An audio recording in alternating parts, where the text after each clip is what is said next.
एक गांव में एक बड़ा साहूकार रहता था। साहूकार बहुत पैसे वाला था। आसपास के कई गांव में उसका बड़ा नाम था, लेकिन इस साहूकार को अपने पैसों का, अपने रुतबे का और अपने नाम का बड़ा ही घमंड था।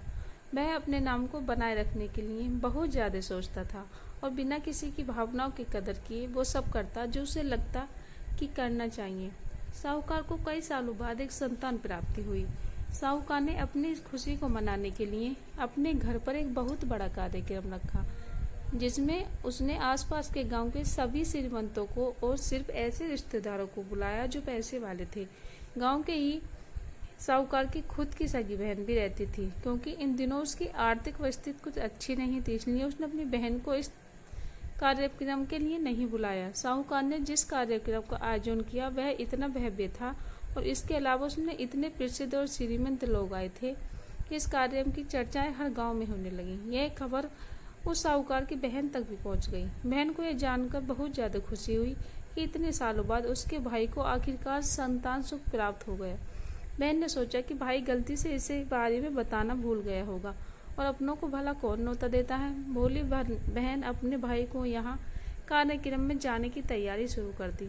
उस दिन वह कार्यक्रम था। उस दिन बहन सुबह सुबह ही अपने भाई के घर जाने के लिए निकल पड़ी।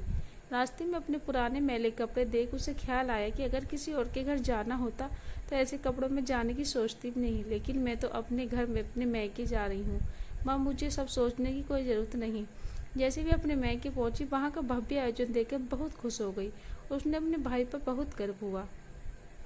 वहां पर जल्दी से जल्दी अपने भाई को मिलने उसकी खुशी में शामिल होना चाहती थी, परंतु सीढ़ी चढ़कर घर के अंदर प्रवेश कर गई। उसने देखा कि उसका भाई मेहमान तौर पर सभी धनराजियों और नामी लोगों का स्वागत करने में व्यस्त है।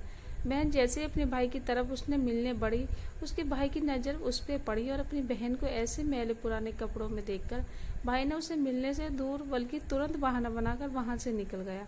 बहन ने सोचा, इतने लोगों में बेचारा अकेला भाई क्या क्या करे, जरूर उसे कुछ काम याद आ गया होगा, इसलिए वहां से चला गया होगा। बहन बाद में अपनी भाभी से मिलने गई। भाभी ने उसका स्वागत किया और उसे खाना खाने के लिए आग्रह किया। बहन ने सोचा, ठीक है, पहले खाना खा लेती हूँ, फिर बाद में आराम से भाई से मिलूंगी। बहन खाना खाने के लिए पंगत में बैठी। साहूकार ने देखा कि अपने सभी धनवान मेहमानों के बीच उसकी गरीब बहन बैठी हुई है। सभी कीमती पोशाक पहने लोगों के बीच उसकी बहन, जो पुराने मैले कपड़े पहनकर बैठी थी, यह साहूकार को देखकर नहीं गया। उसने अपनी बहन को अपने पास बुलवाया, भला बुरा सुनाया और वहां से जाने के लिए बोला। बहन ने अपने सपने में भी नहीं सोचा था कि उसके साथ कभी ऐसा व्यवहार भी हो सकता है, और वह भी उसके खुद के मैके में अपना अपमान होने के बाद तुरंत अपने घर ससुराल जाने के लिए चल पड़ी। मैंने इस बात को पचा भी नहीं पा रही थी कि उसके भाई ने उसके साथ इतना बुरा व्यवहार किया। उसकी आंखों से आंसू नहीं थम रहे थे। रास्ते में उसे अपनी पुरानी दोस्त मिली। उस दोस्त ने उसे रोने का कारण पूछा। हालांकि उस बहन उसे कुछ भी नहीं बताना चाहती थी, लेकिन दोस्त के बार बार पूछने पर उसने उसके साथ हुई सारी घटना बता दी। उसकी दोस्त एक समझदार महिला थी और काफी प्रैक्टिकल सोचने वाली थी। उसने कहा, अगर तुम मेरी बात मानो तो एक दिन तुम्हारे भाई खुद तुम्हें अपने यहाँ बुलाएगा और तुम्हारी माफी मांगेगा। मैंने उससे कहा कि मैं तुम्हारी हर बात मानूंगी, बताओ क्या मुझे करना होगा। तो उसने कहा कि तुम इस अपमान को, इस दुख को एक दिशा की दो और गिरा उद्योग शुरू कर दो। उसमें इतनी मेहनत करो कि उस काम में तुमसे अच्छा कोई भी न हो। बहन को अपने दोस्त की बात सही लगी। उसने घर पहुंचकर अपने आंसू पहुंचकर उसी दिन से एक गिरा उद्योग शुरू किया। उसने दिन रात मेहनत की, अपने साथ कई और गांव की महिलाओं को जोड़ा और देखते ही देखते गिरा उद्योग चल पड़ा। कुछ ही सालों में आसपास के 50 गांव में उसका नाम और रुतबा काफी बढ़ गया और वह पैसों के मामले में अपने भाई से भी ज्यादा बड़ी बन गई। भाई को भी जब ये पता चला कि उसकी बहन श्रीमंत हो गई है, तो उसने सोचा कि एक बार उससे मिलकर आया जाए। वह जब अपने बहन को उसके घर मिलने पहुंचा तो मैंने उसका किसी राजा महाराजा की तरह स्वागत किया, उसके पसंद खाना खिलाया। बहन का ऐसा व्यवहार देखकर भाई को अपनी पिछली गलती का एहसास हुआ, इसलिए उसने अपनी बहन को अपने घर होने वाली पूजा के आमंत्रित किया।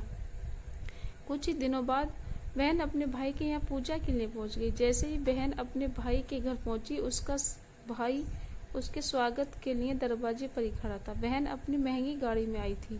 उसने बहुत कीमती साड़ी और उससे भी ज्यादा कीमती गहने दाहिने पहने थे।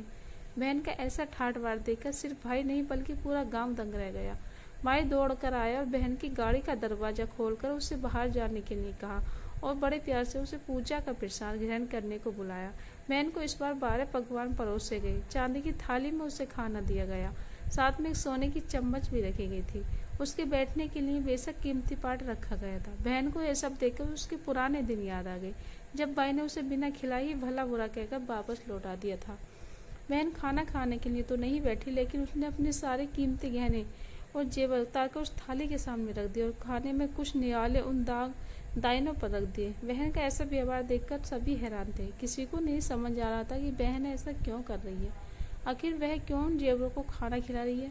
जब सभी ने उससे पूछा वह क्यों ऐसा कर रही है, तब बहन ने सबके सामने बताया कि आज जो उसका इतना मान सम्मान हो रहा है वह दरअसल उसका नहीं, उसके इन कीमती दाग दाइनों और कपड़ों का हो रहा है।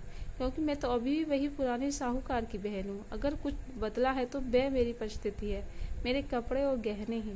भाई ने अपनी गलती का एहसास होने पर इस बार अपनी बहन के पैर पकड़ माफ़ी मांगी। बहन जो पहले भी अपने भाई से निस्वार्थ प्यार करती थी, उसने अपने भाई को माफ़ कर दिया और उसे गले से लगा लिया। दोस्तों, पैसे सिर्फ हमारे जीवन को सरल बनाने के लिए हैं, जबकि रिश्ते जीवन में मिले किसी वरदान की तरह हैं। अगर उन्हें सच्चे मन और निस्वार्थ भाव से निभाया जाए, पैसे खर्च हो जाएं तो आप बाद में भी कमा सकते हैं, मगर रिश्ते खर्च हो गए, टूट गए, तो उन्हें दुनिया का सारा धन भी आपको उन्हें वापस नहीं दिला सकता। दोस्तों, उम्मीद करती हूँ कहानी आप लोगों को पसंद आई हो, तो प्लीज़ वीडियो को लाइक शेयर कीजिए और हर रोज़ नई कहानी पढ़ने के लिए चैनल को सब्सक्राइब कीजिएगा। धन्यवाद।